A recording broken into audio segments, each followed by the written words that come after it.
Switch, please. Guy's Hospital in central London, and a man is about to have his life chances vastly improved with the help of a robot. He has prostate cancer. The surgeon and his team would in the past have cut him open and felt around with their hands. But now they insert tubes and then wheel in the robot. Soon the surgeon is at a console, moving the robot remotely. Its fine tools stitch up the man's colon before moving in to perform the operation. In principle, you could have the surgery carried out, or steps of the surgery that are very clearly defined, carried out by a surgical instrument that was basically set up and told to go. I had laser eye surgery nearly 10 years ago, and I know for a fact that the ophthalmic surgeon that did my eye surgery, he mapped everything up, he set up a machine, hit a button, and it was the machine that did the surgery. It wasn't him. All kinds of surgeries are done like this, welcomed by those lucky enough in the rich world to have an operation made quicker and less painful than in the past. But the new frontier is not in medicine, but in care. The robots are coming to help the aged. To consider the role that robots can have in caring for those we love is surely at the sharp end of the debate around automation in a human world. After all, robots can't emote. They don't have the human touch. And so how do we as human beings feel about outsourcing a duty of care to a machine?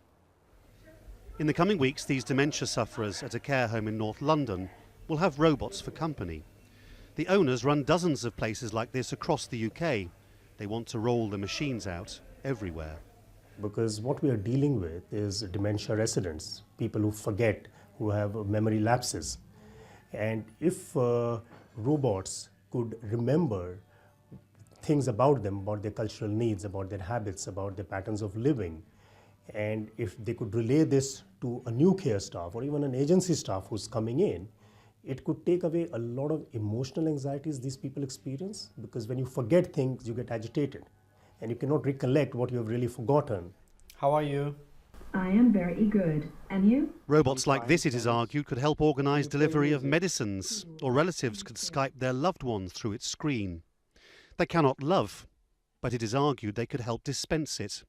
The agonising question is whether we want them to. I think ethically it's undesirable to have robots take the place of carers for these specific issues of being reassured, being helped to death and so on. I think very few people would say that we should staff a hospice with robots. I mean, at the end of life, that's really where you want a completely human type of interaction. In parts of the world, robotic care assistance has already been viewed by people as socially acceptable. In Japan, a nation of technology lovers with an ageing population, it's becoming common. But will carers ever be replaced by machines? It would surely lead to questions about how much we value our own humanity. Lawrence Lee, Al Jazeera, London.